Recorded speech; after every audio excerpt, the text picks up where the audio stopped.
Hi, Year 3. So today we're going to read the first half of chapter 17 of The Train to Impossible Places, and this one's called The Old Guard. It didn't take Susie long to realise that the iron walkway was like a pavement in the sky. It was connected to others, and she and Wilmot made their way along them towards the suspended buildings at the lower curve of the bridge's huge arc.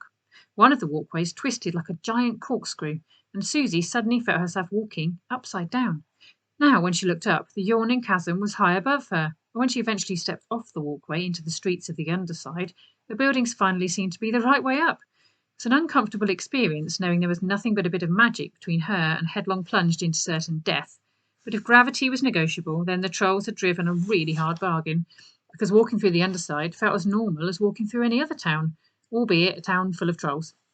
Wilmot halted in front of a large square house that, according to the plaque by the front door, was called the Valley View Rest Home. Instead of knocking, he produced a key from his pocket and let them in. Susie looked around, glad to have something solid beneath her feet again.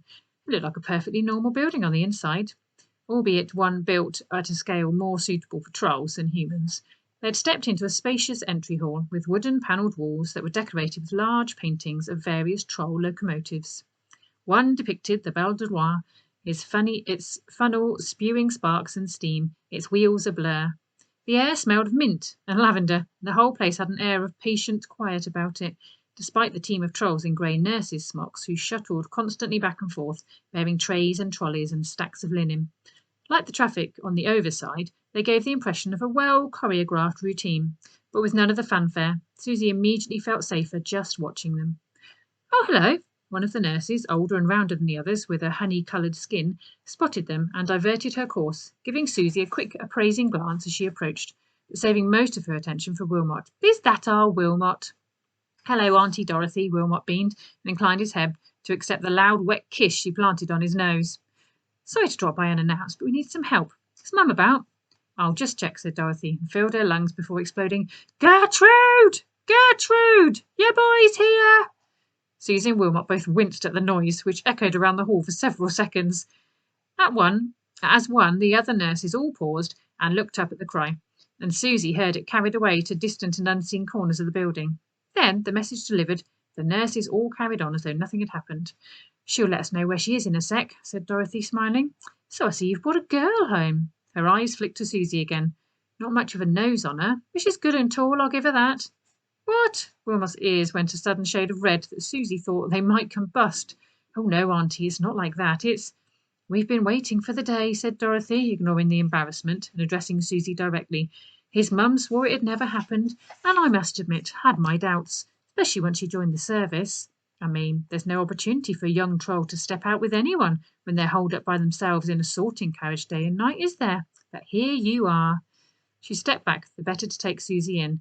"Don't mind admitting you're not quite what I expected, but I'm sure I'll get used to it." "Auntie," Wilmot was wringing his cap between his hands and chewing his lip as though he'd been trying to eat himself. "Just making conversation, dearie," said Dorothy, before turning back to Susie. "He always was a bit sensitive. You'll have to get used to that." Susie, who'd been deriving a slightly guilty pleasure from Wilmot's discomfort, laughed. "I'm sorry," she said, "but I'm not his girlfriend." "Oh," Dorothy's face fell a little. "Are you sure? Because he's available and he's very clean." "Show me your badge," said Wilmot, straining the words through his teeth. Susie nodded and flipped over the lapel of her dressing gown. Dorothy leaned in, squinting at the badge. Then her eyes widened, her mouth popped open, and she jumped straight up in the air. When her feet hit the floor again, she was staring at Wilmot. "It's not true." "It is," he said, unable to stop the smile creeping across his face. "I finally have a staff." "Oh, just wait till your mother hears about this," said Dorothy, sweeping them both up in a ferocious hug. "She'll be over the moon." A new call echoed in a far part of the house. It was repeated, closer, then taken up by one nurse after another until it reached the hall. "I'm in the residence lounge." "There, see," said Dorothy, releasing them. "I told you she'd get back to us." We're going to pause there and meet you back in the residence lounge tomorrow.